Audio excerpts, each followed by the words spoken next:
Hi, I'm your host Vasco Duarte. Welcome to the Scrum Master Toolbox podcast, where we share tips and tricks from Scrum Masters around the world. Every day, we bring you inspiring answers to important questions that all Scrum Masters face day after day. Hello everybody, welcome to a very special bonus episode. Today we have with us David Horowitz. Hi David, welcome to the show. Hey Vasco, thank you so much. So today is the Retrospectives Masterclass with David. This is Module 2. If you haven't heard Module 1, the link is in the show notes, so you can go ahead and listen to that. David is the CEO of Retrium, a platform for Agile Retrospectives that has powered over 100,000 retrospectives for thousands of companies across the world. So this bio is a bit old, David. How many retrospectives have you guys powered so far? I think we're over 150,000 at this point. There you go, 150,000 retrospectives. Prior to co-founding Retrium, David spent a decade at the World Bank as an engineer turned agile coach, and he has degrees in computer science economics from the University of Maryland and a master's in technology management from the Wharton School of Business. And if you want to know more about Retrium, do go and try it out. I have a link in the show notes. It's bit.ly/better retrospectives, all one word, all lowercase, bit.ly/better retrospective. So David, today we're talking about Module 2 of the Retrospectives Masterclass you guys have put together. And we're talking about the 5 phases of a successful retrospective. So when we start a retrospective, we often forget to start like with let's call it the first step, right? The simple step called setting the stage. But that's only one of the many problems to the just do it attitude to retrospectives that many of us still have. But there are more. So let's review for our listeners some of the top problems we face when the retrospective is just what a friend of mine once called a talk shop. Oh, yeah. There's so many problems when it's a talk shop, or another way I've heard people refer to it is just a complaining session. This happens all the time. So there's a couple of problems here. One is it stems from a lack of engagement.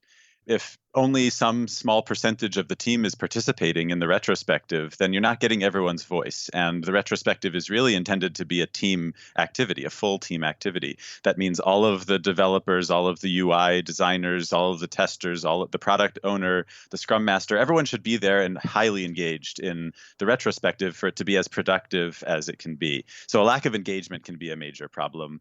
And you mentioned setting the stage. We'll get to that in a minute, but that can really help boost engagement.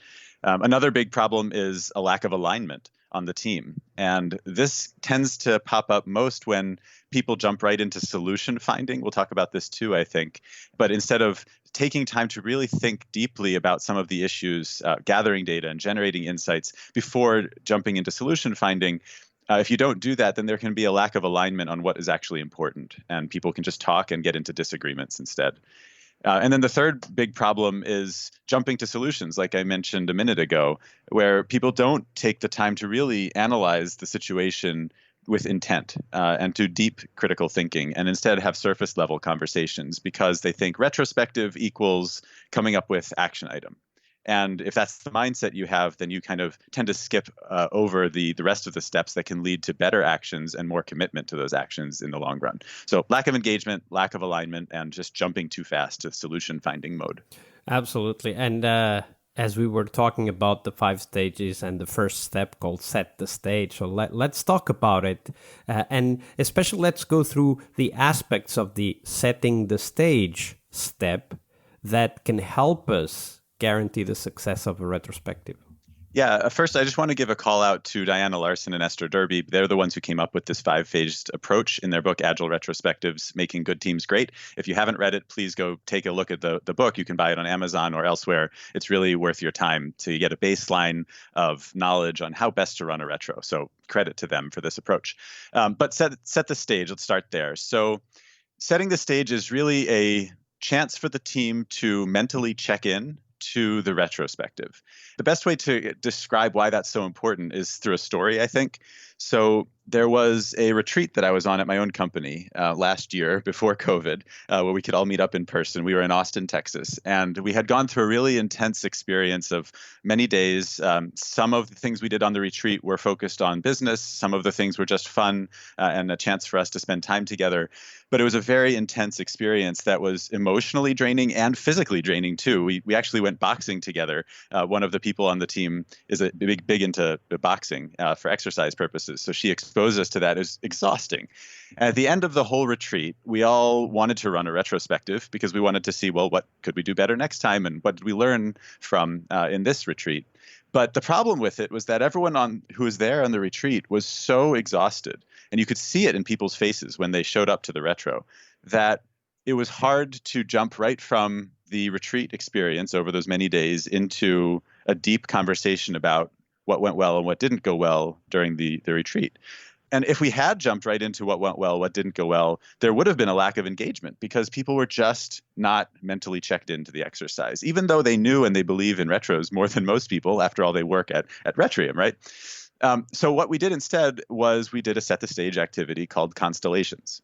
It's one of my favorite set the stage activities. We have so much fun with it so many times.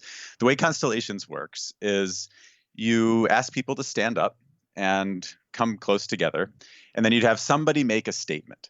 And in that case, I think the first thing that somebody said was, Star Wars is better than Star Trek. A very controversial statement, right? And some people are going to agree immediately with that, with every ounce of their body, say, absolutely, yes, Star Wars is better than Star Trek. And what they would do is they'd physically move their body as close as possible to the person who made that statement to make it clear that they agree. And then there's going to be the Trekkies on the team who disagree just as vehemently with that statement, right? And they'll move as far away as they possibly could from the person who made the statement to show that they disagree. And everyone else can be somewhere in between. And what you just did was you created this physical manifestation or visualization of the level of agreement or disagreement on a funny statement, like Star Wars is better than Star Trek.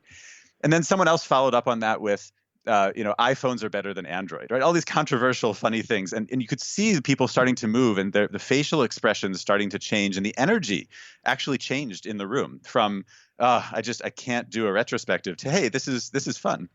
And engagement as a result of that went up. There's actually a lot of research out there that shows that if you get someone to speak up once in a meeting, they are more likely to speak up again later in the meeting. And so even if you start a retro with something silly like that Constellations activity, the fact that people were engaged early in the experience meant that they were more likely to be engaged later.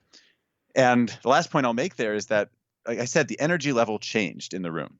I'm sure many of you, I've suffered from this myself. You run these retros where you can just tell it's a drain. And no one wants to be there, and they want to go home. It's Friday afternoon, or maybe there's just a really difficult sprint and everyone's just drained. They don't want to talk about this right now.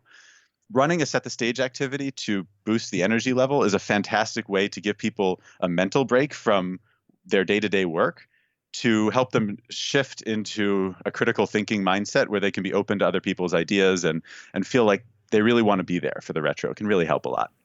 Absolutely. So facilitating retrospectives can sometimes require a little bit more creativity in terms of how do we get it done quickly, because we have a few things that we need to go through, but there's a whole lot of other things that we need to attend, and we want to get it done quickly. So one of the things I like to do is to come up with very short and hopefully yet effective set the stage exercises. Do you have one to share with us, David? Like a very short, just like 1, 2, 3 minutes for a normal size team, 5 to 9 people? Yeah. So the simplest one is just the one word check-in, where everybody just says one word about how they're feeling right now. So someone might say great, someone might say enthusiastic, and then other people might say drained or frustrated. And you just get a sense of the emotions of the room, which can help you as a facilitator adapt your plan on how you plan to run that retrospective. And again, it helps that just that one word will increase the odds that people will participate again later in the retro. So that's probably the fastest, quickest set the stage activity there is. Absolutely. And given that we are in the COVID situation at the time that we record this episode, having quick check-in exercises can be a great way to start even any other meeting, right? Oh, yeah. The rule of speak once and you're more likely to speak again applies to every meeting, not just retros. So I encourage you to use that in any meeting that you're in, really. Now, in the module you guys put together, where there's a video of David also going through some of these aspects, and I'll put the link in the show notes. But in that module, you mention a few other set the stage exercises. We don't need to go through them all, but one thing that very often comes up is to create some sort of a collaboration atmosphere, right? So it's not about problem solving necessarily, but to use the retrospective as a way to find the hooks, the triggers for the teams to start collaborating better. Can you share one that would help us focus on conversations about collaboration opportunities for those moments when we need to give collaboration a boost in a retrospective? Yeah, and this is one that's not in the guide itself, but that's okay. Give you a bonus here on the episode. The collaboration, in my experience, stems primarily from people who enjoy working together and appreciate each other. If there's tension on the team, it's harder to collaborate. So a great set the stage activity to boost the collaborative atmosphere in the room is, and there's various names for this, but some people call it circle of admiration. Other people call it circle of appreciations. There's different names. But the idea is sit in a circle and someone starts by saying to the person to their right, I admire the most about you, and then you fill in the blank. Or I appreciate the most about you, and you fill in the blank. And you look them directly in the eye when you say this, and they then are uplifted by what you just told them. And then when they hear what you said, they then look to the person to their right and do the same to him or her. I admire the most about you, or I appreciate the most about you. And you go all the way around the circle.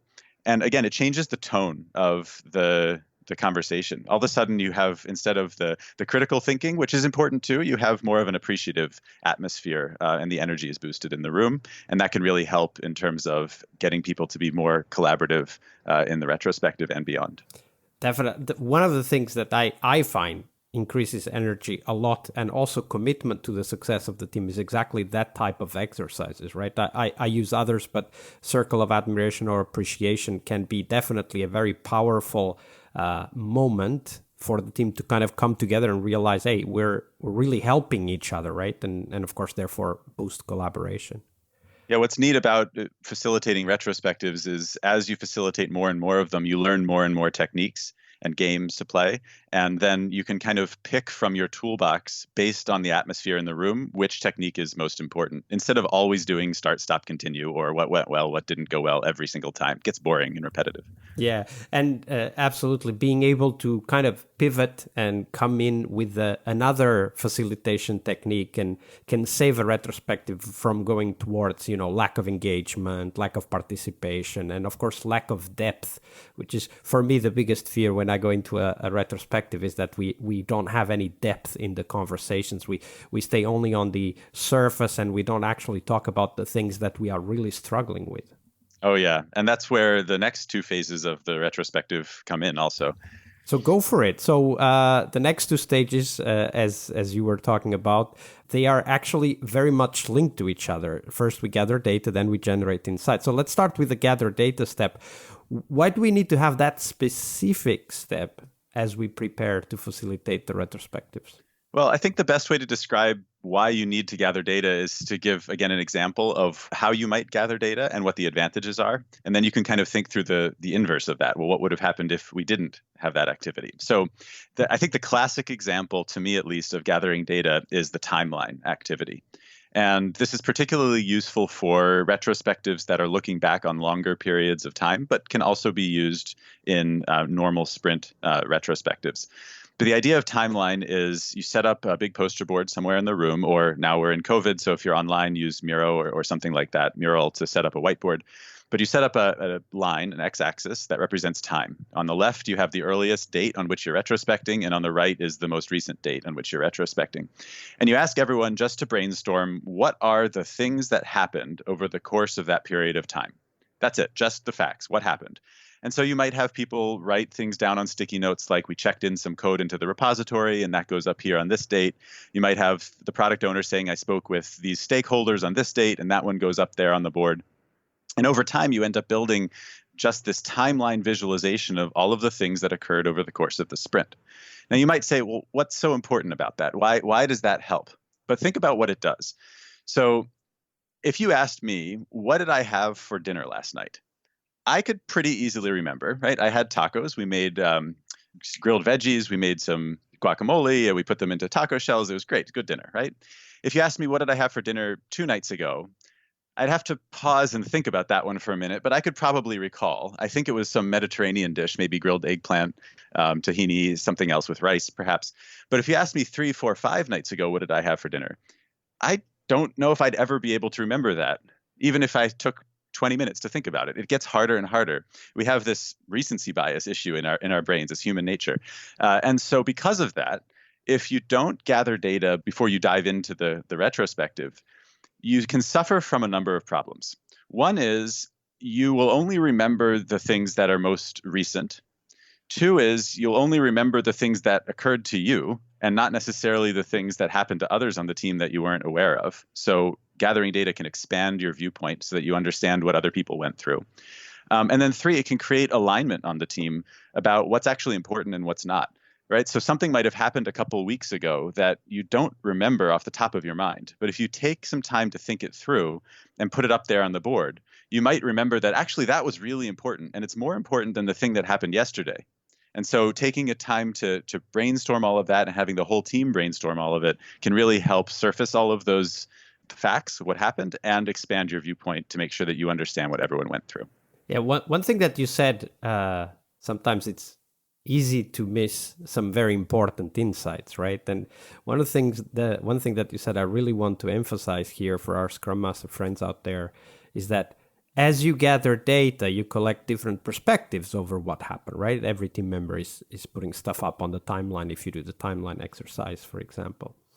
And as you see what's there that wasn't in your own memory, you start to link things together and create connections between data points in this case that lead to insights. We'll talk about generating insights a bit later, but that leads to insights, therefore expanding your viewpoint on what actually happened. And for me, at least in my experience, this is one of the catalysts for having deeper conversations, right? Because I already know the stuff that I know, but I don't know what was important, as you said, for others, or even what others remember. Mm-hmm. Yeah, and to even add one layer of depth onto what you just said, if you add soft data into the facts, things like emotions. So you're not only mapping out, here is what happened, but also here's how I felt as those things happened. And everyone on the team did that. You could discover that the very thing that excited you the most over the last sprint was the thing that made someone else in the team the most frustrated. And all of a sudden now you have something to discuss that you never would have surfaced, never would have realized otherwise.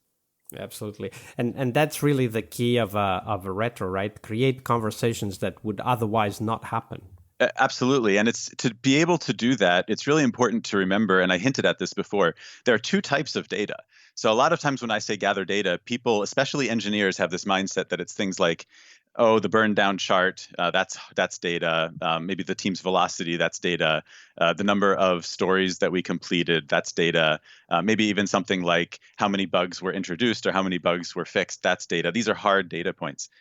And that's all true, and that's all really important to collect and to share with the team. But there's a whole other category of data that you should also look at, which is the softer side of things.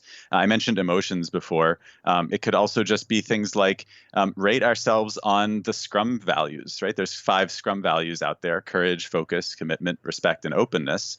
Let's just rate ourselves from 1 to 5 on how we each think we did on those 5 values over the previous 2 weeks.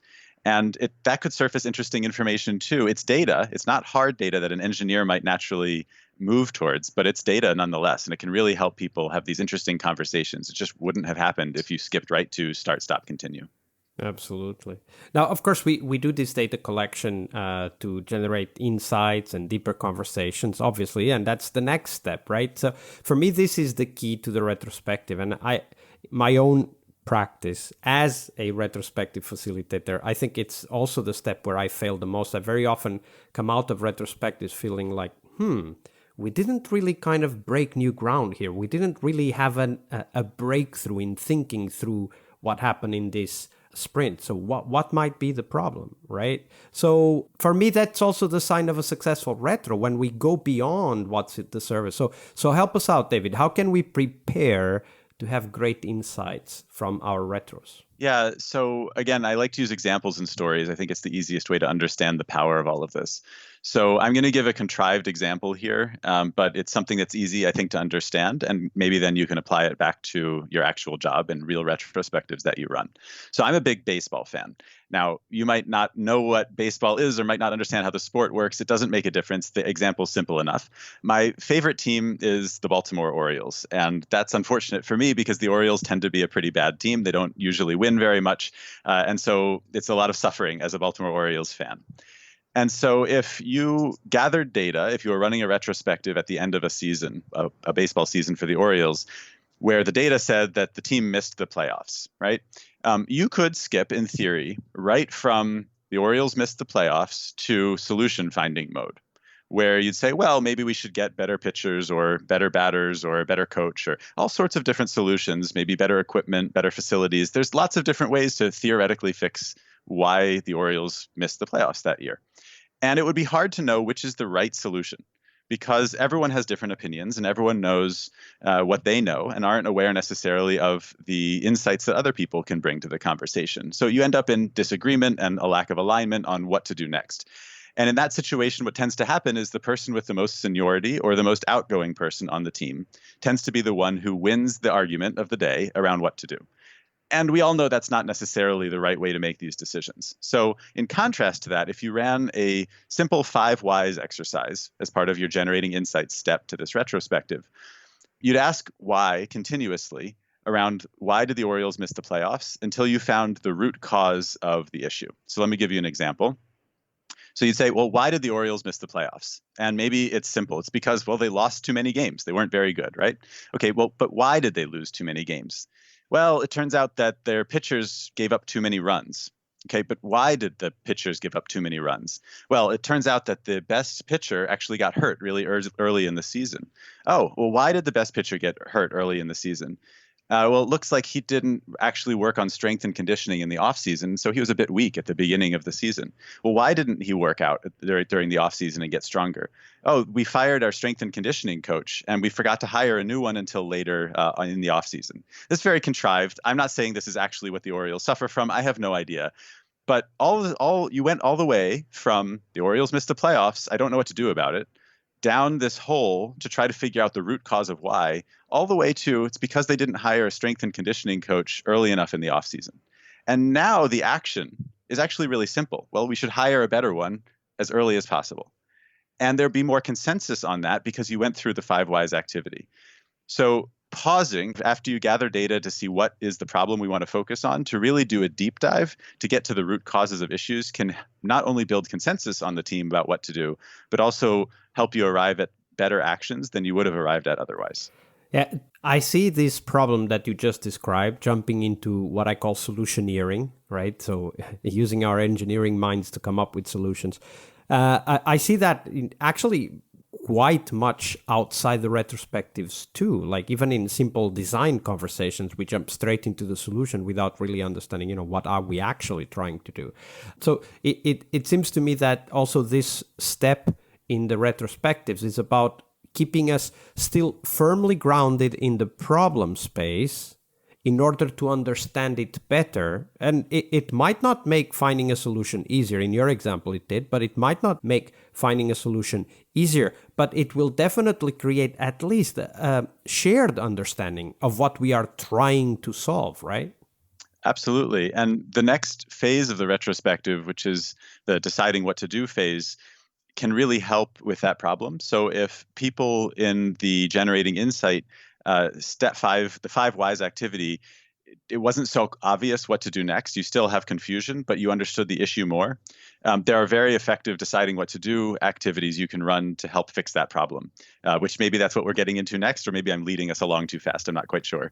No, that's the next step, right? Yeah. Because once we understand the problem better, even if the solution isn't clear, now we need to help the team to kind of process that. And sometimes it might be a very simple thing. Sometimes we might not even know, like there's 2 or 3 things we could do, but we're not really sure about what to do. And here comes one of the, I think, biggest risks with retrospective. So one side of the risk is, we don't commit to any improvement. And obviously, hopefully our listeners are not in that kind of situation very often anymore. But there could also be the opposite, right? We want to improve everything. So we generate a lot of activities that we want to take up after the retrospective, a lot of actions to work on. So how do we help our teams nail this step, this deciding what to do step in the retrospective?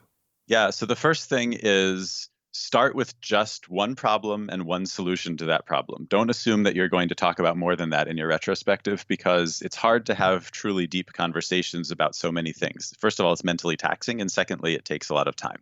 So assume that you are just going to talk about one big problem and find one solution to that problem. So then the question is, okay, great, but how do we find a good solution to the problem?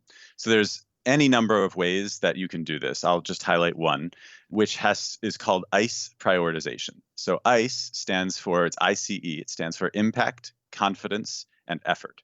This is not something I talk about in the guide. There's plenty of other ones in the guide that you can look at. But the idea of ICE prioritization is, after you have identified a problem and done a deep dive on it to understand root cause analysis, you'd ask everyone to take 5-10 minutes to brainstorm again. What are the potential solutions to fix that issue? And people would then generate a whole list of potential solutions. Maybe you end up with 5, 10, 15, or even 20 potential solutions, doesn't matter. And then you put them up on a board and ask everyone to rate the impact of each one of those actions, the confidence you have that it will actually work, and the effort it would take to implement. And then you can come up with simple scoring. It doesn't have to be complex. You could use t-shirt sizing. You could use 1 to 10 ratings. It doesn't really matter. Come up with a way to rank these and sum up the rankings as best as you can. But it allows you to filter this list in a way that will help you arrive at the solution that you really want to commit to as a team. And you might end up committing to something, for example, that has a lower impact than something else in your list. But that's because you're really confident it will work, and it's very easy to do. And when you look at the amount of work that the team has in the upcoming sprint, and everyone just feels very overwhelmed right now, you might realize that that's the one that will actually get done. And therefore, even though it has a lower impact, that's the one we should focus on, because getting something done is better than not getting anything done at all. And so this ICE prioritization can really help your team filter the potential list to find the right solution that everyone feels comfortable committing to. Yeah, absolutely. And also, it's a great way to get teams that are perhaps having a little bit of doubt about the retrospectives to get something done and start to feel that actually retros do have an impact in our work lives. Oh my goodness, yes. Retrospectives that don't lead to change are worse than a waste of time to me, because not only are they ineffective, they also reinforce this notion that the retrospective is a waste of time, and therefore the next time it's time to retrospect, people are even less engaged, because why would they want to participate in a meeting that's not helpful? So you have to make sure that you build this muscle memory of change as a result of retros, or you end up with this downward cycle of retros don't work, I'm not going to participate. Well, if I'm not going to participate, they're not going to work, and so on. It's a real big mess. So you gotta focus on the one action the team can actually commit to. Yeah, and sometimes it might feel like, oh, this is so small. Should we really take some other actions on? But the feeling of achievement, the feeling of having something completed, is also a very powerful motivator for the future. Absolutely. And you can learn over time that the WIP that you can commit to when it comes to retrospective actions is greater than 1. That's possible. But I'd start with 1 until you learn until you've committed to actually fixing one and shown that you can do it time and again. I'd keep the WIP at 1 in terms of change from retros. Yeah, that's a great tip, by the way.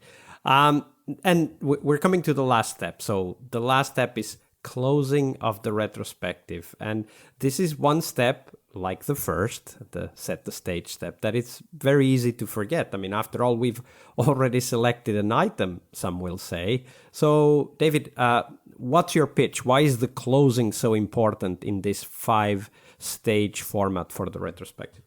There's 2 main reasons.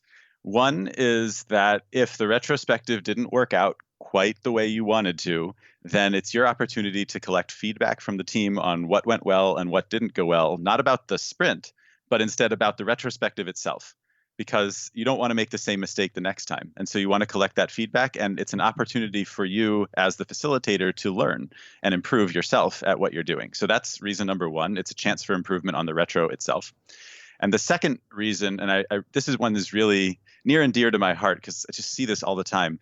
People will say that what happens in the retrospective stays in the retrospective, the Vegas rule.